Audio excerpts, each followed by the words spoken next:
Okay. New York City. Apparently, there are other cities in America, but this is the city, right?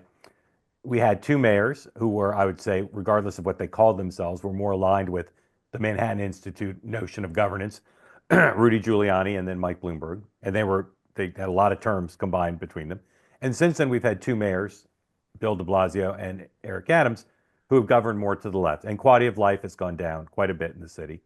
Adams was seen by some, including the business community that helped elect him, as someone who would govern more conservatively and better, more competently than de Blasio. I predicted before he took office he would be a worse mayor than de Blasio. I believe he has been.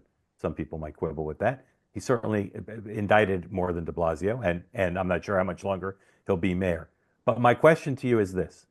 Are the conditions in New York now, you mentioned the potential Republican possibilities here. Trump did better. Donald Trump did better here. Are the conditions ripe for a mayor of New York City being someone, either a Republican or an independent, who would be more in line with the Manhattan Institute? And are there anybody out there you see who might run for mayor who would fit that profile, who could win, like a Giuliani or a Bloomberg? Well, I would say that the conditions are right for a much more moderate person, but I really doubt that Republican will win the next year's election for New York City mayor. Just because, you have a polarized electorate, you're going to have Trump as incumbent president. It's very hard, even given the share of the vote that he got in New York. But I do hope that we will get a much more moderate mayor, at least on the issues of crime and education. The issue, right, is that we have close primaries, meaning only registered Democrats can vote in the Democrat primary. So you get the far left that really gets active, wins the primary, and then nominates a candidate, and whoever the Republicans nominate is likely unelectable. And so that's my concern. And even harder with ranked choice voting. Yeah, I think that's Right. right. The other thing too is that, I mean, you've seen this in the last couple of mayoral election cycles, that the nature of the debate around those elections has moved further and further away from local issues. The mayor of the city is seen as kind of a national political figure these days, and so they end up getting asked to speak to all of these national issues that don't really have very much to do with governing a place like New York City.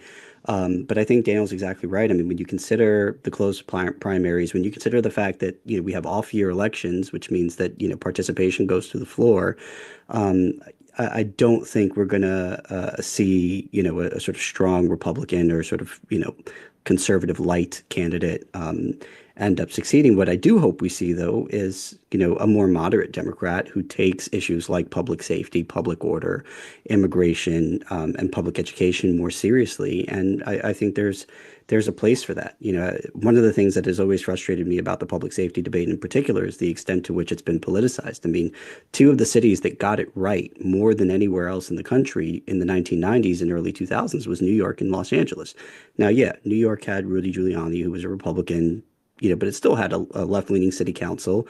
You still had a split in Albany, and LA didn't have a Republican resurgence, and yet both of those cities were able to get public safety under control, were able to thrive and grow in really important ways. So, I don't think you have to have a Donald Trump 2.0 win the mayoralty in New York for us to do better.